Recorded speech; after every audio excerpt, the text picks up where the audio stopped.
Paz do Senhor Jesus. Está começando agora o Capacita EBD, essa ferramenta da área do ensino que a Igreja Evangélica Assembleia de Deus do Campo de Guaíra tem para você, querido aluno, professor e amante da escola dominical.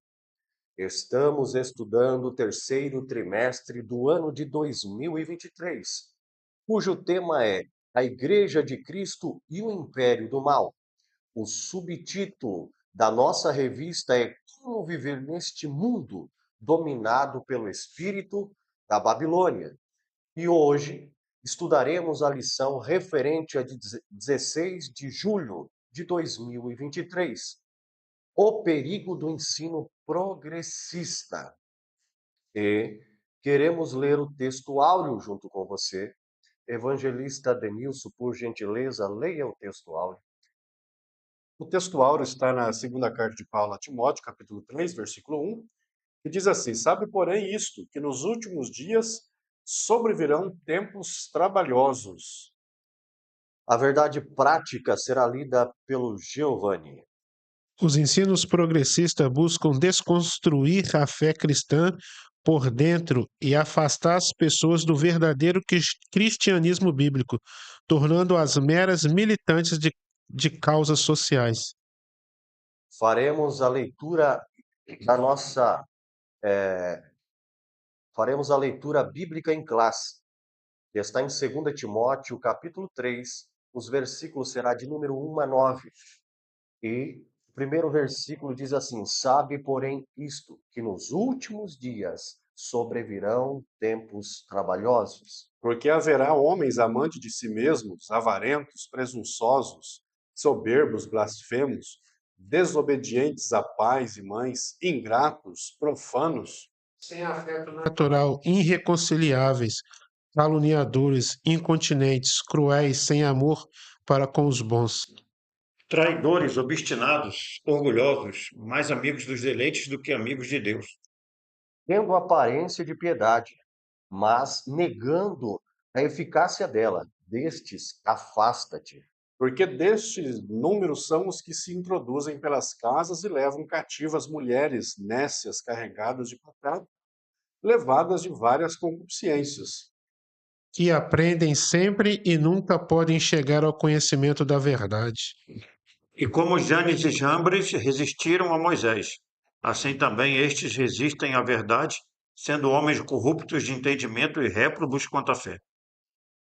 Não irão, porém, avante, porque a todos será manifesto o seu adversário, como também o foi aqueles. Os objetivos referente a esta lição traz-nos três e diz-nos assim: elencar os elementos que descaracterizam o cristianismo bíblico, explicar as principais teorias progressistas e aplicar os elementos que refutam o ensino progressista. São os três objetivos que tentaremos alcançar nesta lição por intermédio do estudo sistemático da revista da Escola Dominical. Iremos para a introdução da revista, e na introdução diz-nos assim: Nesta lição veremos que os ensinos progressistas enfraquecem a autoridade bíblica. Suas heresias propagam que as escrituras contêm erros. Um dos pontos do ensino progressista é que as escrituras elas contêm erros. Não acreditam na inerrância da Bíblia Sagrada. Não acreditam que ela é absoluta. E esse é um dos pontos que nós trataremos. Que Deus não é soberano e que o sobrenatural é um mito. Dois pontos que também o ensino progressista aborda. Um desses pontos fala que Deus não é soberano, ou seja, ele não detém o controle de tudo que existe. E já que a base do progressismo está o liberalismo, dentro do ensino liberal, eles acreditam dentro desse conceito de que o sobrenatural pode ser explicado por um meio natural. né? Não existe nada de sobrenatural e alguns textos passam por uma reinterpretação. São indiferentes à doutrina bíblica do pecado, ou seja, não acreditam de que a natureza adâmica passou a todos os homens e que todos são pecadores e que o pecado está dentro de uma perspectiva social e não provém de uma degradação moral. E já falando sobre esse conceito, relativizam os valores morais, ou seja, a moral ela vai passando pelo longo do tempo por adaptações, né? Então, o que era errado há 40 anos atrás, hoje tem uma perspectiva muito diferente. E defendem a necessidade de ressignificar a fé cristã. E isso passa porque não acreditam na ortodoxia da palavra de Deus. Aquilo que está escrito é aquilo que o é. É isso que nós trataremos, professor. Portanto, por conseguinte, os seus ensinos progressistas resultam na descaracterização do cristianismo bíblico. Nesta oportunidade, verificaremos alguns de seus heréticos conceitos e os meios espirituais pelos quais a igreja deve resistir aos seus efeitos maléficos. A igreja tem que estar habituada com o manuseio das escrituras sagradas para poder se defender desses conceitos que nós temos e vemos aplicado nos dias atuais. Já passaremos ao ponto de número 1, aonde nos fala acerca da descaracterização do cristianismo e irá ser lida e também comentada pelo evangelista Jorge Freitas com os seus respectivos subtópicos. Evangelista Jorge Freitas, por gentileza. A paz do Senhor a todos, nossos irmãos, nossos ouvintes, professores e alunos que nos acompanham. Então, o primeiro tópico aqui, a descaracterização do cristianismo bíblico, vamos fazer uma rápida leitura, fazermos um comentário. Então, são 3 tópicos, né, que é dividido esse primeiro tópico, 3 subtópicos. A deterioração moral. A expressão bíblica últimos dias faz alusão ao período anterior à volta de Cristo, sendo retratado como um tempo extremamente difícil, né, ou trabalhosos, né, ou penosos. O apóstolo Paulo alerta que o comportamento humano estará associado à impiedade caracterizada pela profunda degradação moral. Por isso, a lista paulina é uma descrição da escalada dos pecados na sociedade. O enfraquecimento da doutrina bíblica e o relativismo, que não aceita a norma moral absoluta, instigam a má conduta da humanidade. O atual e alarmante crescimento do pecado é uma indicação de que já vivemos nesses últimos dias. Não obstante, apesar das investidas heréticas, a Bíblia nos adverte a viver em santidade em qualquer época da jornada cristã. Então, comentando esse tópico, né, sobre esses últimos tempos aqui, esses últimos dias que o apóstolo Paulo fala, eu vi um comentarista falando, assisti a aula do pastor Ciro Sanches Ibordi, que ele fala que alguns teólogos acreditam que esses últimos dias começou no dia do derramamento do Espírito Santo, no dia de Pentecostes, né? Era uma profecia lá de Joel 2:28 que se cumpriu parcialmente ali naqueles dias, né? Começou o seu cumprimento ali. Quando o profeta Joel fala que nos últimos dias Deus ia derramar seu Espírito sobre toda a carne, né? Então, vossos filhos terão visões, aquela, aquela parte do texto bíblico lá, vossos velhos sonharão sonhos, né? Então, ali começa, né, no Pentecostes, segundo alguns teólogos, esses últimos dias. Se há 2000 anos atrás começou os últimos dias, então isso significa hoje que nós estamos nos últimos minutos, nos últimos segundos da igreja aqui na Terra, né? E a gente pode ver, então, nós estamos vivendo tempos extremamente difíceis, né, na sociedade. Apesar do que a gente sabe que desde da época lá do dilúvio, desde a época de Sodoma e Gomorra, que esses pecados não são novos, né? Só vem com um novo nome, uma nova roupagem, né? E aqui vem falando da deterioração moral, né? A gente percebe que com o enfraquecimento da ortodoxia bíblica, né? Quando a gente lê esse tópico, descaracterização do cristianismo, ou seja, descaracterizar é você tirar a forma, você tirar a característica, você começar a enfraquecer, você começar a corromper, a diluir, a tornar aquilo mais frágil, né? Tirar a forma ah, genuína do evangelho, né? A pureza. Quando você quer tirar a pureza ou a forma ou corromper alguma coisa, você mistura alguma coisa a ela. Se você pegar um remédio, um suco, alguma coisa, e botar água, por exemplo, você está descaracterizando. Você está corrompendo aquela forma original, né? Então, e Paulo vem falando sobre essa profunda degradação moral, ele vem fazendo uma lista de pecados ali de Timóteo, né? Ele fala ali em Atos capítulo 20, versículo 29, né? Essa tentativa já não é de hoje, quando ele falou que depois que ele fosse embora, acho que era em Éfeso, ele fala que viriam lobos devoradores e se infiltrariam no meio da igreja, né? Então a gente vê hoje, né, que isso aqui é caracterizado pelos liberais progressistas que estão adentrando nas igrejas, nos nossos púlpitos, pregando uma mensagem que ela vem até com uma roupagem bonita. Quem não conhece, às vezes, até é seduzido por aquele ensinamento. Mas, no fundo, ele vai descaracterizando o ensino genuíno da palavra de Deus, né? Então, o objetivo dessa descaracterização, dessa deterioração moral é tirar a forma do cristianismo progressivamente, ou seja, ela não vai atacar de imediato, ela vai aos pouquinhos, solapando os principais fundamentos da nossa fé e vai então, cada dia que passa, né, ela vai solapando as bases do cristianismo puro, né, e verdadeiro.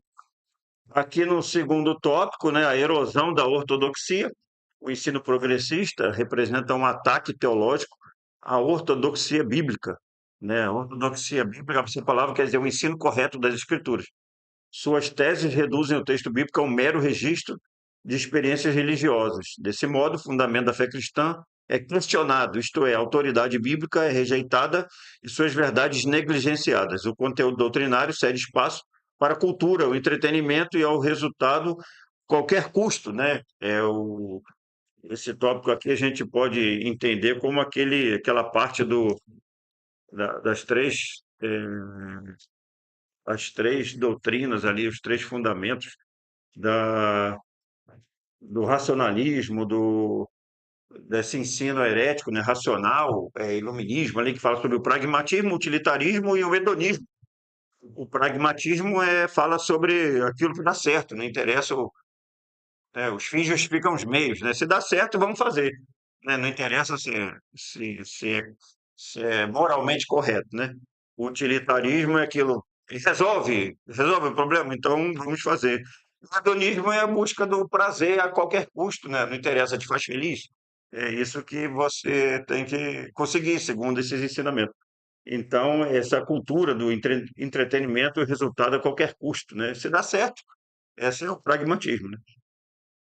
E os cristãos tornam-se mais amigos dos deleites do que amigos de Deus. A vida em igreja fica desprovida do poder do Espírito, sendo incapaz de ser instrumento de transformação do caráter das pessoas. Portanto, não podemos negociar a verdade de que a Bíblia é a única revelação escrita de Deus, dada pelo Espírito Santo, capaz de constranger a consciência dos pecadores, né? A gente pode ver sobre essa erosão, né? O que é erosão? Né? Aquela ação da natureza que vai desgastando o solo, né? Isso é o que a gente aprende lá em biologia e ciência, né? Essa erosão da ortodoxia, ou seja, esses ensinamentos, eles vão aos pouquinhos corroendo, é igual você botar ferro junto com a água, vai enferrujando e vai corroendo, ó, o ferro, né? Então, essa erosão da ortodoxia, do ensinamento correto, a gente pode ver que hoje no mundo tudo é relativo, a verdade é relativizada, né? E a gente sabe que a verdade, para nós cristãos, a verdade ela não é um conceito. Eu vi um pastor falando algo interessante, ela não é um conceito, ela é uma pessoa. A verdade para nós é Cristo. Cristo é a verdade. A Bíblia é a verdade absoluta.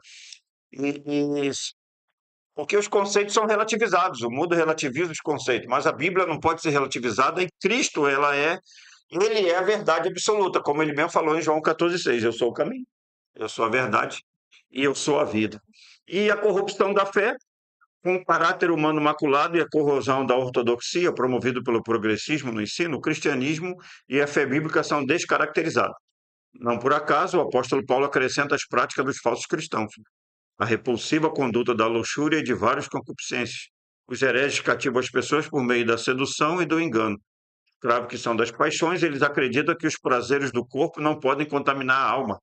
Por isso, os pecados morais, a libertinagem e o abuso do corpo são tolerados, tais como a prostituição, a ideologia do gênero, a droga, o aborto, o relativismo moral, a rebeldia e a ausência de genuína conversão os impede de alcançar o conhecimento da verdade. Por fim, o engano desses mestres e seus seguidores será objeto de juízo divino.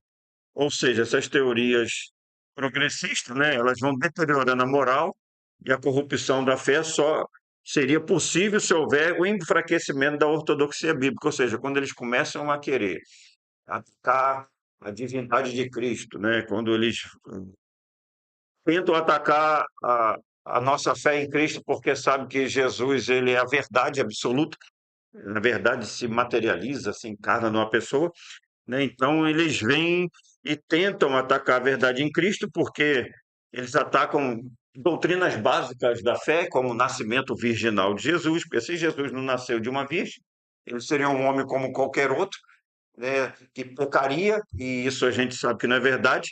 É, eles atacam a ressurreição de Cristo, né? A gente vai ver no comentário mais para frente, quando estudarmos sobre Rudolf Bultmann, né? Sobre esse teólogo liberal, ele fala sobre, sobre os mitos da Bíblia, segundo ele, né? Isso aí vai ser comentado mais para frente, né? Então, para ele, por exemplo, né, a ressurreição seria um mito. Ele, na sua teologia, ele fala que Cristo ressuscita quando a gente se lembra ele, quando lê ele, né? Isso aí vai ser estudado mais à frente, né? E quando eles atacam, tentam desmistificar o Cristo bíblico, ou desfigurar o Cristo bíblico, eles tentam corromper a nossa fé, né? Porque se eles conseguirem isso, né? Não, quem foi Jesus? Para se botarem Jesus, tirar da idade dele, aí Jesus seria apenas um profeta, um sábio, um filósofo, seria um homem muito inteligente, um gênio, né? E isso descaracterizaria a nossa base da nossa fé na Bíblia, porque o que a gente sabe acerca de Cristo é o que a Bíblia nos mostra, a Bíblia nos ensina, né? E como todos nós sabemos, Jesus é Deus, ele é o centro da fé, é o centro da Bíblia. Jesus está em toda a Bíblia, em todos os livros da Bíblia. Seus ensinamentos são verdades absolutas, né? Então, esse é um breve resumo do, desse comentário acerca desse primeiro tópico. Se alguém quiser acrescentar mais alguma coisa, poupando aqui o Marcelo aqui, né? Se alguém quiser acrescentar mais alguma coisa.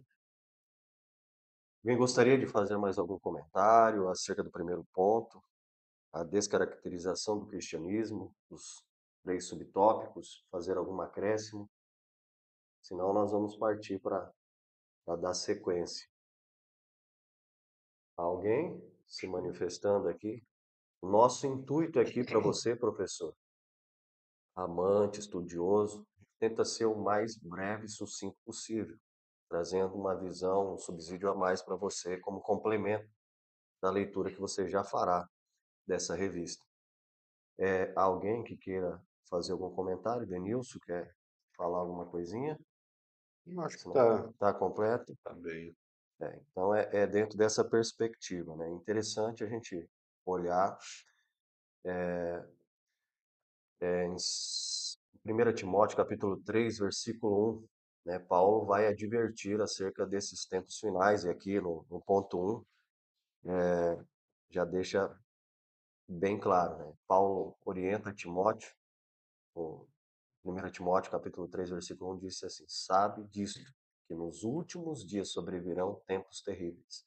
Paulo orienta a Timóteo que ele tenha discernimento, que ele saiba identificar. O propósito dessa revista é que você saiba isso, que você consiga identificar. Nós estamos vivendo dias difíceis. E Paulo diz que estes são os últimos dias. Já foi muito bem explicado Esses dias iniciaram-se a partir do sacrifício de Jesus Cristo. Lá nós já estamos vivendo esse princípio de dores, esses tempos difíceis, né? E que esses tempos a quais estamos vivendo são tempos trabalhosos. Estamos falando aqui de uma doutrina, né, que já está sendo aplicada, o ensino progressista, que ele fundiu-se com o que é pregado, né, pelo, pelo nosso sistema político hoje, e aí fundindo-se trouxe esses ensinos para os nossos dias. Então, estamos vivendo dias trabalhosos, dias difíceis, dias esses que a gente tem que se atentar para essas verdades que nós estamos relatando aqui, estudando nessa revista. O ponto 2 fala sobre as teorias progressistas. O ponto 2 será comentado pelo Denils com seus respectivos subtópicos que ele irá mencionar aqui para você, aluno, professor, que está nos assistindo. Paz do Senhor a todos. Estamos aí no segundo ponto da nossa lição e iremos falar aí sobre as teorias progressistas. E o primeiro subtópico desse ponto 2 vai falar da desconstrução da Bíblia. A nossa leitura diz que o ensino progressista é o desdobramento do liberalismo teológico. Sua principal característica é o repúdio à inspiração e inerrância da Bíblia. O ênfase do progressismo repousa no antropocentrismo, ou seja, o homem no centro. Esse ensino produz pessoas egocêntricas e retira a convicção do pecado. O parâmetro progressista é de reinterpretação das escrituras para satisfazer a concupiscência humana. Então, propaga-se um evangelho em que a salvação do homem ela ocorre por meio de uma reforma social com a relativização do pecado, da moral e da fé bíblica. Assim, o termo progressista refere-se às teorias que se distanciam do cristianismo bíblico, em especial a deturpação das escrituras e dos valores cristãos. Então, nós vemos aí, esse primeiro ponto, a desconstrução da Bíblia. Quando nós olhamos para até uma matéria dos estudos teológicos, que é a bibliologia, quando nós olhamos através da bibliologia, que é esse estudo sobre a Bíblia, nós vemos aí a forma maravilhosa em que que a Bíblia foi escrita, foi inspirada, né? E nós vemos aí que a Bíblia para nós, ela é a palavra de Deus, né? A Bíblia para nós, ela ela não contém erro, não contém discordância, né? E ela também, ela não falha dentro dos seus relatos e daquilo que ela que é a palavra de Deus. Então, quando a gente olha assim para esse primeiro subtópico, esse título, a desconstrução da Bíblia, a gente percebe que há uma certa intenção dos progressistas dessa minimização da Bíblia, ou seja, essa desconstrução mesmo da Bíblia.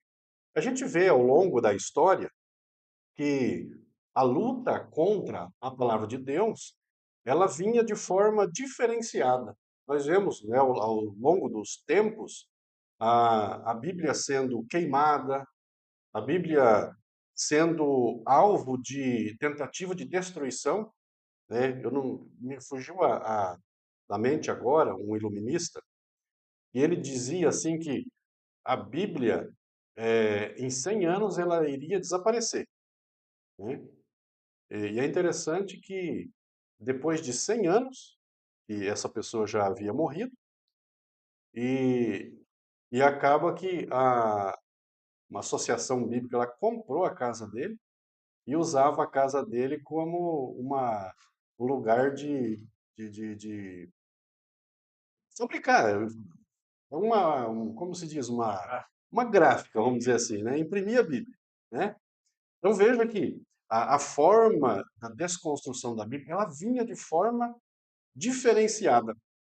Hoje nós vemos aí, principalmente após a Reforma Protestante, né, que daí, junto da Reforma Protestante e aí a, a ascensão do Iluminismo, né, ela vem trazendo aí um ataque mais assim velado da palavra de Deus. Ou seja, nós vimos aqui que ela não é um ataque de fora, mas é um ataque de dentro. Então, se eu não posso destruir a Bíblia, né, seria a ideia deles, se eu não posso destruir a Bíblia, eu vou então desconstruí-la, né? Eu vou fazer com que haja um certo senso de infalibilidade, né? Ela contém erros, né? Até um dia eu estava conversando com uma pessoa e ela veio já com um argumento já para um certo ataque, assim. Ele disse a mim assim, Denilson, a Bíblia, ela contém a palavra de Deus, né? Eu falei, não, ela é a palavra de Deus. Eu falei, não, ela contém, porque nem tudo que está lá é de Deus. Eu falei, como assim? Ele falou, não, porque quando Jó, aí Satanás ele fala, então ali não é Deus. Eu falei, não, você está equivocado. Porque ali a pessoa escreveu o que Satanás falou. Então ele foi inspirado para relatar esse, né? Só que eu vi que ele estava com uma argumentação para descaracterizar a questão do que a Bíblia é. Então, a Bíblia não contém a palavra de Deus, a Bíblia ela é a palavra de Deus. Então, desconstrução da palavra de Deus, o que que ela faz pelos progressistas? Eles faz com que as pessoas mudam o foco da observância do aspecto de Deus. Ou seja, ela é mais. Que diz que o progressismo ele repousa no antropocentrismo. Ou seja, tira Deus do centro e coloca o homem. Né? E quando nós olhamos aí para toda essa história, né, desde antes de Cristo, né, nós vemos que, ora, colocavam Deus no centro, ora, colocavam o homem no centro. Né? A gente vê lá nos tempos de Sócrates, por exemplo, antes de Cristo, né, que eles tinham foco no homem. O homem era um ser estudado, era o que deveria ser observado e tal. Depois, quando vem aí a era do cristianismo, tira-se o homem do centro e coloca Deus no centro. Vem o teocentrismo. Né? Então a gente vê aí que nós temos aí 1000 anos, né, da supremacia da Igreja Católica, né, que ela vem aí tendo a supremacia religiosa, ninguém poderia falar contra a igreja, então a gente vê que Deus estava no centro. Havia aí uma certa dificuldade dentro desse aspecto, porque a Igreja Católica Romana, após o quarto século, quando ela se juntou, se aliou ao Estado romano, então acaba que a igreja começou a perder aquela característica de igreja que observava fielmente a palavra de Deus. Então havia algumas problemáticas aí. Né? Então, o que se tinha era o cerceamento das ideias, o cerceamento do direito de falar. Né? Então, quando vem aí a reforma protestante, como já dissemos no início, abre-se as possibilidades. Né? E dentro dela, o liberalismo teológico. Né? Inclusive, um iluminista chamado Francesco Petrarca, ele classifica esses 1000 anos da supremacia da Igreja Católica, ele classifica como o período das trevas. Né? Por quê? Porque ninguém podia falar nada. Né? Se falasse, tinha... Né? A questão do iluminismo é que, a partir daí, tira Deus do centro e coloca o homem. Então, tudo é para satisfazer o homem. Né? Então, hoje a gente não vê mais, assim, a gente vê muito ataque das pessoas falando sobre a Bíblia. E quando a gente vê pessoas assim que não têm um vínculo com o cristianismo, a gente fica até, assim, de certa forma, não tão assustado. Mas o problema é que, às vezes, nós vemos pessoas que têm vínculo, né? Tem vínculo do cristianismo e acaba falando que a igreja, que a Bíblia ela deve ser reinterpretada, ela deve atender às necessidades atuais, né? Então a gente vê que essa questão da desconstrução da Bíblia é muito séria, né? O segundo subtópico aí diz sobre o teísmo aberto, né? Que é outra corrente da teologia liberal progressista, que é o ensino do ateísmo aberto. Nessa teologia, Deus é limitado, não conhece o futuro em detalhes, não exerce o controle absoluto sobre o universo, nem sobre a vida humana. Afirma-se que o conhecimento divino das coisas que estão por acontecer depende das ações livres dos homens. Então, rejeita o conceito de presciência de Deus, que sabe todas as coisas antecipadamente. Nessa heresia, Deus foi surpreendido pelo pecado do Éden e forçado a redesenhar a história, né? Essa ênfase extremada nas decisões do homem sacrifica a soberania de Deus. É a autolimitação divina, que anula o que a Bíblia ensina sobre a queda, a corrupção do gênero humano, infetando assim a doutrina da providência divina e da presença do mal moral no mundo. Logo, embora seus postulantes não reconheçam publicamente, a conclusão é bem lógica. Se Deus não é soberano, então não faz sentido orar a ele. Então a gente vê aqui no segundo subtópico o teísmo aberto. Quando nós olhamos assim essas palavras, né, teísmo, né, o teísmo é aquela crença de um Deus todo-poderoso, né, um Deus que criou todas as coisas, mas o teísmo aberto, né, como o próprio nome aqui sugere, né, traz aqui uma abertura a outras possibilidades, ou seja, coloca aí Deus como um Deus limitado, né, um Deus que não exerce o controle absoluto das coisas, um Deus que foi pego de surpresa quando o homem pecou, né? Se nós olharmos pela palavra de Deus, Deus, ele diz assim, Cordeiro de Deus que foi morto antes da fundação do mundo. Então, Deus, ele conhece tudo, ele conhece toda a história, né? Porque se nós, por exemplo, como seres humanos, nós estamos assim vivendo no tempo Cronos, né, que é passado, presente e futuro, Deus está na eternidade. Deus estando na eternidade significa que ele não é sujeito ao tempo, Uhum. né? Ou seja, ele está contemplando tudo que já passou, o que está passando e o que ainda passará, né? Então, tudo está patente diante dos seus olhos, né?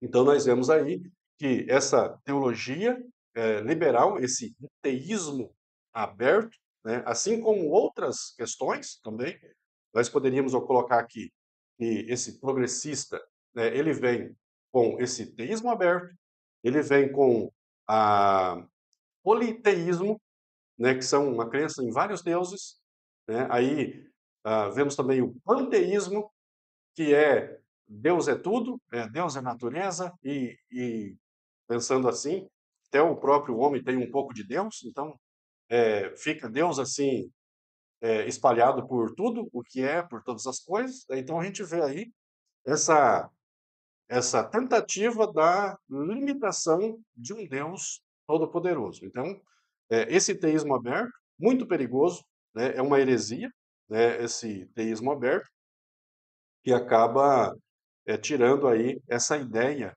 que nós temos de Deus, que é uma ideia bíblica, que Deus é um Deus todo-poderoso, é um Deus onisciente, né, e ele sabe de todas as coisas, né? O terceiro subtópico aí falando da teologia da demitologização, ou seja, por quê? Aqui é, está sobre a questão do mito, né? Eles dizem assim, que a Bíblia ela teria que ter passar por algumas reformas, né? Porque para ser um livro assim, para ter uma confiança, teria que tirar algumas partes dela. Então, eu teria que tirar aquilo que é sobrenatural. Eu teria que tirar dela, por exemplo, a concepção virginal, né, de Jesus. Ou seja, Uhum. aí eu tiro essa questão desse milagre, né? Então eu vou descaracterizando, né? Vou descaracterizando a Bíblia, né? Esse tirando, como diz eles, um mito, né? Nesse pensamento, o céu, o inferno, tentação, demônio, essas possessões demoníacas são vistas como mitológicas, né? E é interessante porque eu havia dito aqui no início da minha fala que quando a gente vê pessoas de fora falando, não nos assusta, mas quando a gente vê pessoas de dentro, né, a gente fica meio, né? Tem até um pastor muito famoso, né, e ele escreveu vários livros, né? E essa semana eu estava ouvindo ele questionaram ele a respeito do inferno. né? Questionaram ele a respeito da salvação, se quem não crê em Jesus vai para o inferno. O que que ele disse? O conceito do inferno, ele falou, o conceito do inferno, o inferno é as nossas dificuldades que nós passamos aqui. Isso é, né? Então, quer dizer, tirando aquilo que a Bíblia fala que é inferno, né? Que é a habitação daqueles que estão fora de Cristo, né? Que não aceitaram Jesus como Salvador.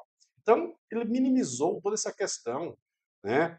É, aí a gente fica pensando, será que ele pensa isso mesmo? Ou se ele está falando isso para agradar as pessoas que estão junto ali? Então, isso daí deixa a gente um tanto quanto assustado, né? Eu assisti aquilo ali, eu fiquei, né? eh, então, a gente vê aí Enfatiza mais a experiência do que a escritura, né? essa demitologização em que eles querem tirar tudo aquilo que é verdadeiro, né? Quase que eles trazem um conceito de mito lá dos tempos antes de Cristo, né? Que eles tentavam resolver as questões do mundo, do universo, através de mitos, e eles acabam trazendo esse conceito para a Bíblia, né? Sendo que nós conhecemos a Bíblia como a palavra de Deus, e essa questão aí desse ensino progressista aí, ele acaba fazendo com que haja uma, um senso de banalização da palavra de Deus. Não, isso que está escrito ali, ela deve ser tirado, deve ser abstraído dali, porque hoje os tempos mudaram, né? Ou seja, as pessoas vivem diferente, então eles tentam mudar a Bíblia, né, para atender às necessidades do ser humano. Por quê? Porque o ser humano, no ensino progressista, o ser humano está no centro. Então, ele deve ser atendido dentro das suas expectativas, né? Então, se algo está afetando o seu modo de viver, e nós vemos hoje alguns segmentos da sociedade que, quando comparado com a Bíblia, esse conduta ela está fora da Bíblia. Então, se a conduta da sociedade ela deve ser mudada porque a Bíblia fala, eles falam assim, não, a Bíblia tem que ser mudada para atender as minhas necessidades, né? Esse é o perigo do teocentrismo, do antropocentrismo, é colocar o homem no centro, né? E Deus ser um ser somente para atender às necessidades humanas. Então, isso daí, né, é um problema muito sério. Bastante. Algum comentário? É, dentro daquilo que o Denilson já é, explicou e pontuou muito bem, o ataque do ensino progressista, ele vai em duas frentes, né? Contra Deus e contra a palavra de Deus, né? E é dentro dessas perspectivas, né? E tá até a definição do conceito progressista, né? Se baseia na razão humana e não na fé e nem na moral, funcionado principalmente pela ciência, pela tecnologia. Eles acreditam que essa é a perspectiva. E se a gente olhar pela Bíblia, a gente querer entender tudo pela razão, pela lógica, a gente não vai conseguir aceitar a Bíblia como sendo a palavra de Deus. Porque a própria Bíblia ela define, né, que os caminhos de Deus são mais altos que os nossos caminhos, e os pensamentos de Deus não são os nossos pensamentos. Dentro dessa perspectiva, nós vamos seguindo para o ponto 3, aonde nós falaremos acerca, refutando o ensino progressista. Será comentado os seus subtópicos aqui através do presbítero Giovanni. Pode fazer o seu comentário, Giovanni, Paz, fazer a leitura, desculpe. paz do Senhor a todos, né? Então, através desse tópico 3, refutando o ensino progressista, nós vamos ver o autor Douglas Batista, ele enfatizando três subtópicos, né? Que é reafirmando a autoridade bíblica, o segundo subtópico vai ser ensinando as doutrinas bíblicas, e o terceiro subtópico vai ser enfatizando a santificação, né? Então, reafirmando a autoridade bíblica. Em refutação ao ensino progressista, é indispensável reafirmar a doutrina da inspiração divina, verbal e plenária da inerrante palavra de Deus, e validar o princípio de sola scriptura, instituído na Reforma, que estabelece a Bíblia como a única regra infalível e autoridade final de fé e prática. Nessa direção, Lutero advertia sobre a necessidade de distinguir entre o que foi entregue por Deus nos textos sagrados e o que foi inventado pelos homens no contexto da pesada tradição romana na Idade Média. Armínio, por sua vez, alertava que a perfeição das Escrituras é solapada quando a sua verdade é negada ou reinterpretada. Desse modo, a autoridade bíblica é ratificada quando se oferece resistência à presunção das ideologias humanas em acrescentar ou retirar alguma coisa das Escrituras, né? Eu estava vendo essa semana, é, uma, uma senhora, né, ela é uma formadora de opinião, né?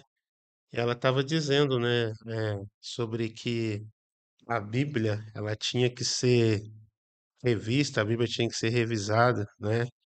Então, nós sabemos aqui que, igual está escrito lá em 2 Timóteo, no capítulo 3:16, que diz assim: toda escritura divinamente inspirada é proveitosa para ensinar, para redarguir, para corrigir, para instruir em justiça. Então, é uma missão da igreja nos últimos dias, né? A gente reafirmar a autoridade bíblica, né? Em que a Bíblia, ela não contém a palavra de Deus, mas que a Bíblia, ela é a palavra de Deus. Então, nessa questão da deturpação que eles estão querendo desconstruir toda a autoridade da Bíblia, eles estão querendo nesses últimos tempos, igual a gente já falaram que nesses últimos dias estão vindo os tempos trabalhosos, e de toda maneira eles estão querendo desconstruir a autoridade bíblica, porque eles não querem mais ser confrontados. Eles querem viver um evangelho de adaptação. Eles não querem mais enviar um evangelho que confronta, um evangelho de transformação de alma, mas que eles querem viver um evangelho de adaptação. Então, cabe nós quem? A Igreja de Cristo, entendeu? Reafirmar a autoridade bíblica, né? A gente, igual o Denilson comentou muito bem, e ele falou, quando a gente vê alguém de fora, né?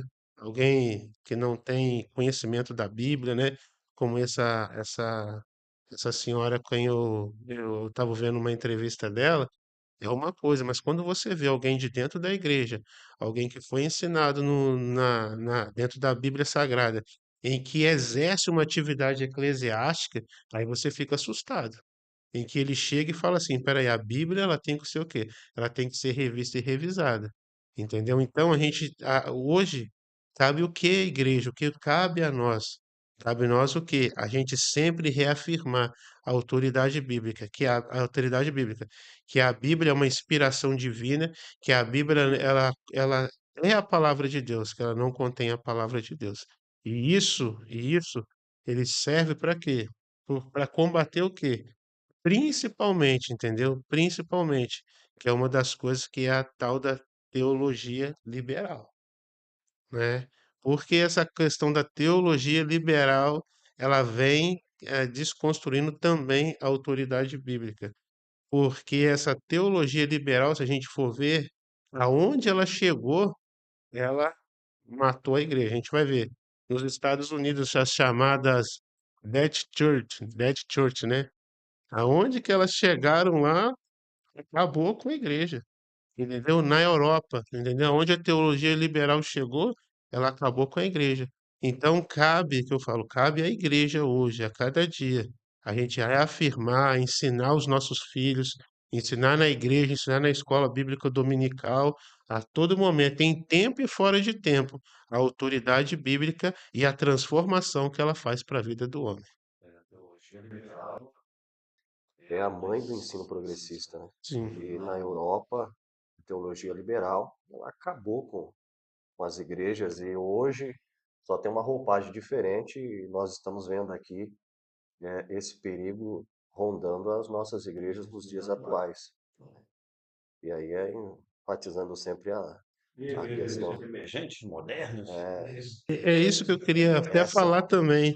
A gente tem que tomar muito cuidado com esses pastores coaches, né? Hoje está muito em voga essa questão dos pastores coaches. Não, a gente tem que ser como é que fala? Aquele cristão raiz mesmo, entendeu?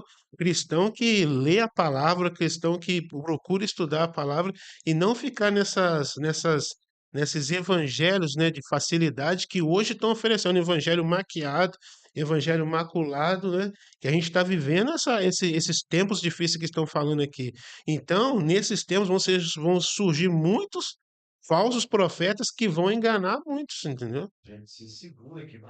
quieto quando um está comentando, o outro está falando, né? Mas é difícil. O ponto 2 que o Denilson falou, né? O antropocentrismo, onde coloca Deus é de lado e o homem fica no centro, né? O teocentrismo sai de evidência, e é bem isso. Ó, esse ensino que nós temos aí, o ensino progressista, né? A teologia progressista, ela deixa de lado Deus e coloca o homem no centro. A experiência, vou enfatizar mais uma vez, a experiência ela é muito mais válida do que as escrituras sagradas ou do que Deus deixou como padrão para as nossas vidas.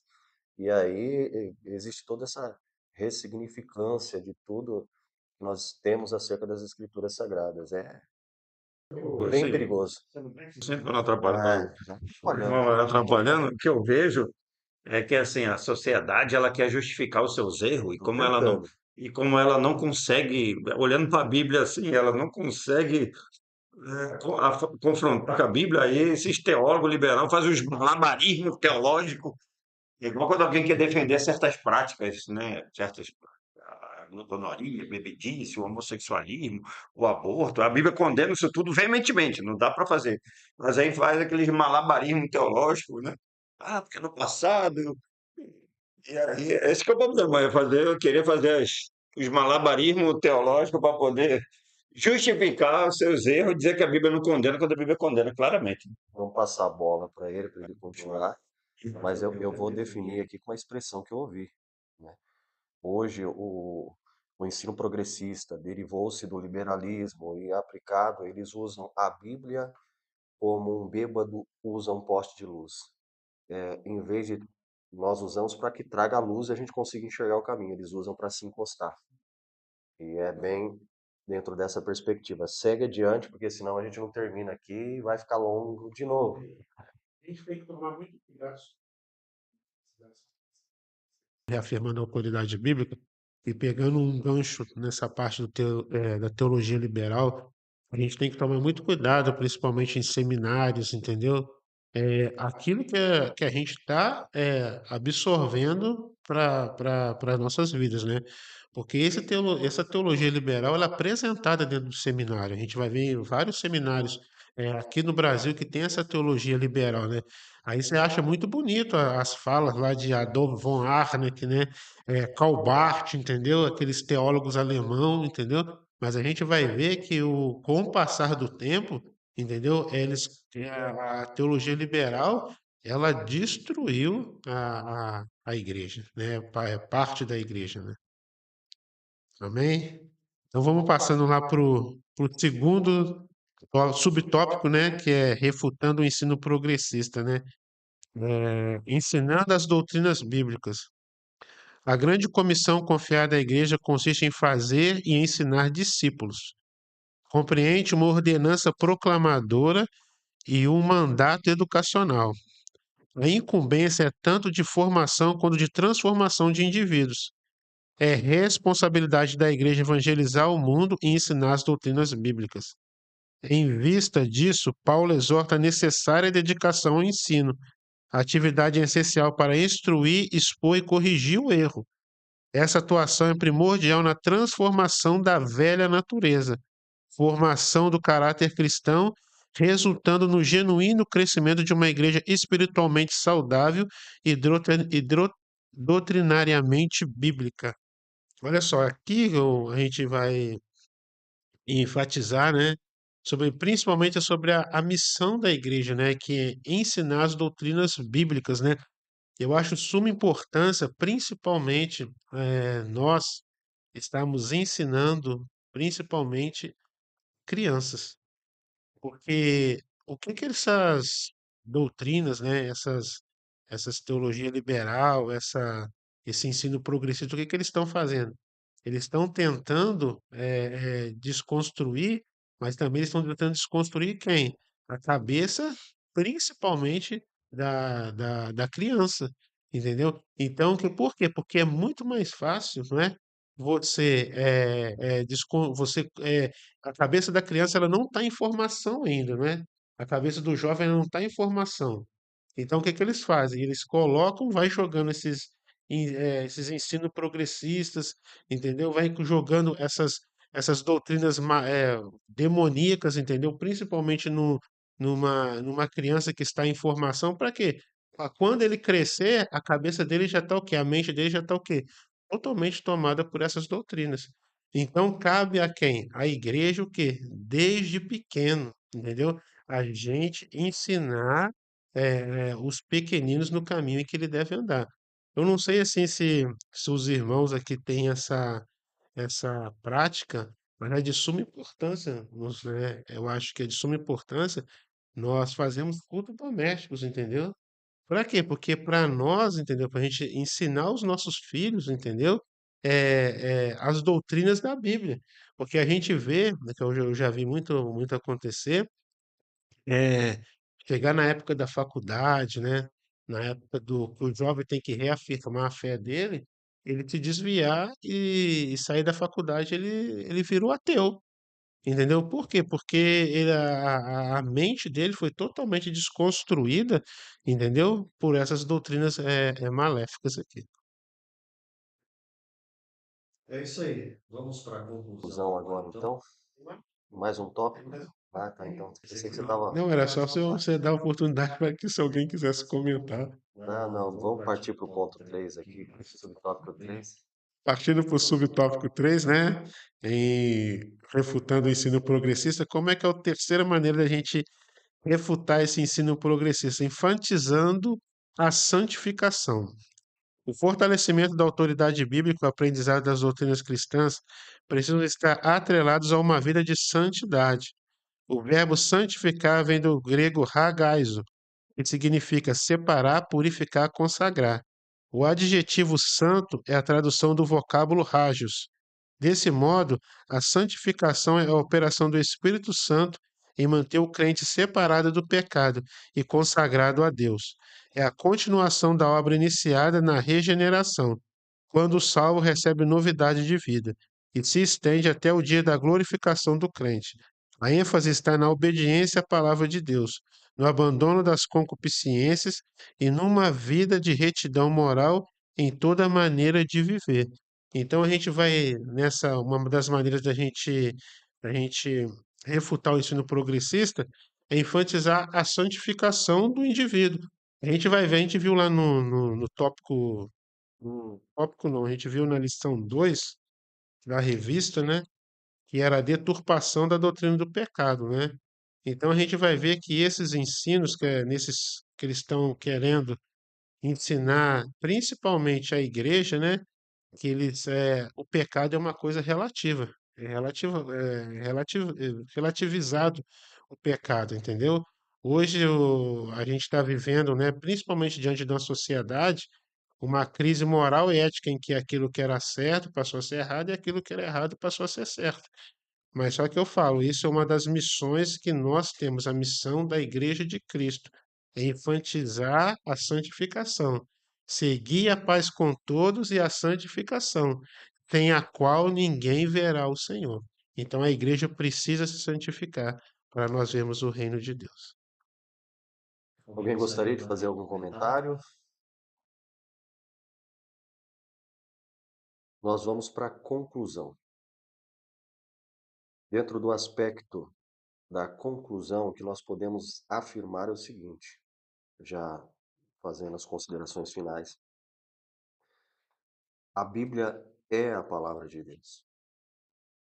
E Só para que nós entendamos bem isso, a importância dessas escrituras sagradas, se nós deixarmos de olhar para ela como sendo a palavra de Deus, nós deixamos de ser igreja, deixamos de ser igreja. Ela levou um período de 1400 a 1600 anos para que fosse escrita. Ela foi escrita por mais de 40 homens e ela tem 40 escritores, mas ela tem um autor. Esse autor é Deus. E ele não erra, ele não mente, ele é fiel, ele vela pela sua palavra. Então, o que nós temos que entender é, não podemos abrir mão de modo nenhum daquilo que nós temos por base da nossa fé, que é a Bíblia Sagrada, que é as crenças acerca do nosso Deus. Alguém já disse que nas coisas essenciais, unidade. Pilares dentro da Bíblia, há pilares no cristianismo e eles jamais podem ser mudados. Os marcos não podem ser retirados. Nas menos essenciais, liberdade. Esses menos essenciais são discordâncias pequenas que nós temos que não vai fazer nenhuma relevância. Todos nós acreditamos no céu, acreditamos no inferno. A maneira com que nós postulamos esses acontecimentos, liberdade. Às vezes a gente discorda nesses aspectos, mas não vamos levar dentro desse critério. Mas em todas as coisas a gente tem que ter unidade. E principalmente o amor tem que estar aí nesse aspecto. O amor pela palavra de Deus, por aquilo que nós acreditamos, que nós levamos por base.